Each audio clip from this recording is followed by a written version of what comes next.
I opened SciSpace thinking it would replace ChatGPT for my research. About an hour later, I realized I was asking the wrong question.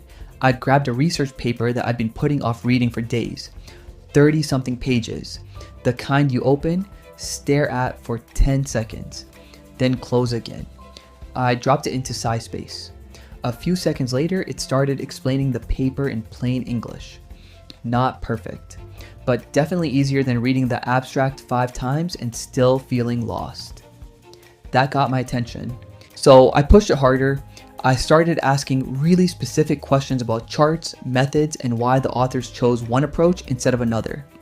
Most of the answers actually pointed back to the paper instead of making things up. I like that. Then something caught me off guard. I copied the same questions into ChatGPT. Some answers were great, some were broader.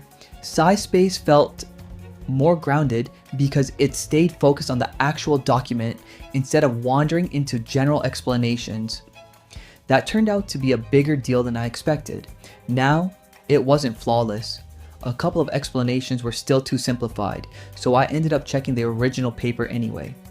Honestly, that's probably what you should do regardless of which AI tool you're using. One feature I kept coming back to was clicking on confusing sections and asking follow-up questions right there. It felt less like searching the internet and more like having someone sit beside me translating academic language into normal English.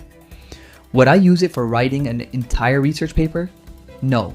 I'd still rely on my own work and double check every important source. But for understanding complex papers faster, yeah, it genuinely saved me time. The pricing only makes sense if you are reading research regularly. If you're opening one paper every couple of months, I'd probably stay with the free plan. So, is SciSpace better than ChatGPT for research? For brainstorming or general questions, I'd still open ChatGPT. For reading, understanding, and digging into actual research papers, I found myself opening SciSpace first. That wasn't the result I expected when I started testing it, but after a few days, it became my default whenever a PDF landed on my screen. Thanks for watching. Catch you in the next one.